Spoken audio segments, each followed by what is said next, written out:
أعوذ بالله من الشيطان الرجيم. بسم الله الرحمن الرحيم. يا أيها الذين آمنوا إذا نكحتم المؤمنات ثم طلقتموهن من قبل أن تمسوهن فما لكم عليهن من عدة تعتدونها فمتعوهن وسرحوهن سراحا جميلا.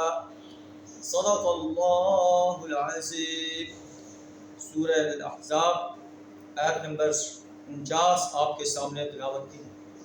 ان کا ترجمہ کچھ تلاوت کی ہے.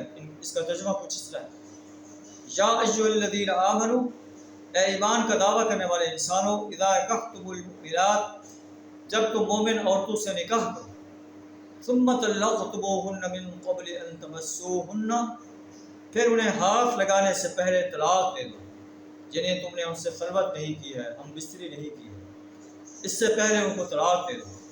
فما لکم علیہن من عدۃ تعتدونها، تو تمہاری طرف سے ان پر کوئی عدت لازم نہیں ہے جس کے پورے ہونے کا تم مطالبہ کر سکو، اس لیے کہ تم نے ان سے خلوت نہیں کی، تم نے ان سے ہم بستری نہیں کی. فمتعوہن وسرحوہن سراحا جمیلا، بس انہیں کچھ مال دے دو بھلے طریقے سے رخصت کرو. کتنی حسین جو ہے ہدایت ہے کہ ایک عورت سے تم نے نکاح کیا ہے، خلوت نہیں کی ہے، پھر تم نے اس کو طلاق دے دی کسی وجہ سے. اللہ فرماتا ہے پھر بھی اس کے ساتھ حسن سلوک کرو، اس کے ساتھ اس کو کچھ نہ کچھ دے دو اور بھلے طریقے سے رخصت کرو.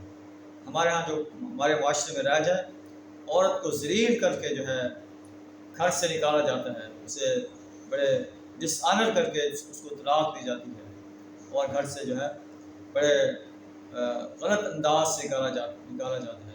اللہ فرماتا ہے کہ جب بھی اگر تمہارا رواج ہے اس کا، اپنے بیویوں کو جو ہے کچھ نہ کچھ دے دلا کر انہیں بھلے طریقے سے رخصت کرو.